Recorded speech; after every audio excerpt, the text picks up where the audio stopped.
Heads high is our posture. Against all odds, we gon' prosper. We know our place in this world. We gon' shine our lights till it hurts. Staying focused, we know our day coming. Negative vibes, we escape from it. We know our place in this world. We gon' shine our lights till it hurts. What's good, everybody? Welcome back to another episode of The Urban Platform Speaks.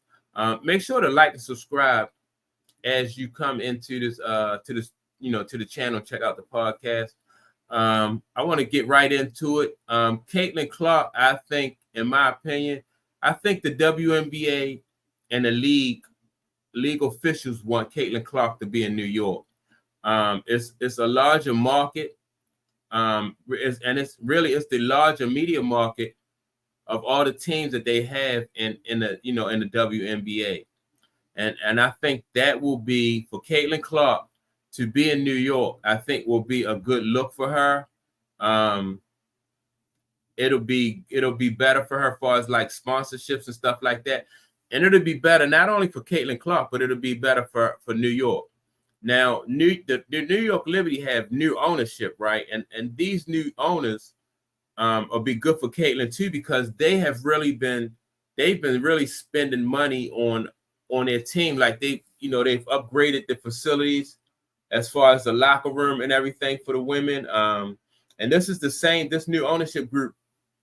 So I think they said it's an Asian couple, and this is the same couple who was fined for flying their team first class, booking first class flights for their team so they can travel. And at the time, that was against the rules. So 2 years in a row, this ownership group had to pay like a $500,000 fine for doing that. So this ownership has demonstrated that they are willing to spend the money, to upgrade the facilities and have these women play in a facility that is,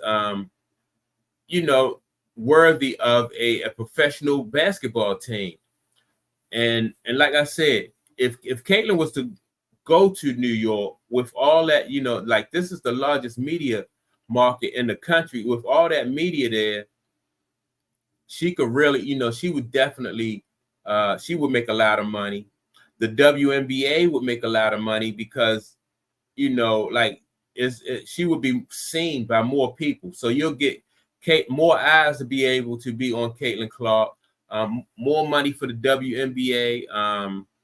And New York is an attractive market as far as like like for TV deals and stuff like that. So if she gets to play like at Madison Square Garden, like the basketball mecca, that's a good look for the WNBA. It's a good look for sponsors, and it'll be a good look for Caitlin Clark.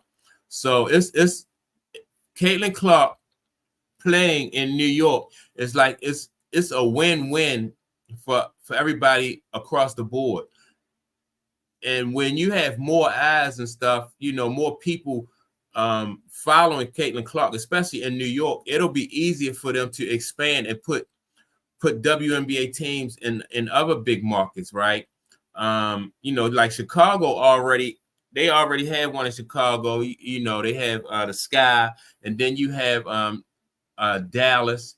Dallas has a WNBA team, but none of these markets are as big as New York, and none of those other markets, with probably the exception of I don't even think Chicago. Well, none of the other markets can like do for the WNBA what the with that kind of media attention can do for for the WNBA, like New York. What they can do in New York, they can't do it in Dallas or Chicago or even Las Vegas.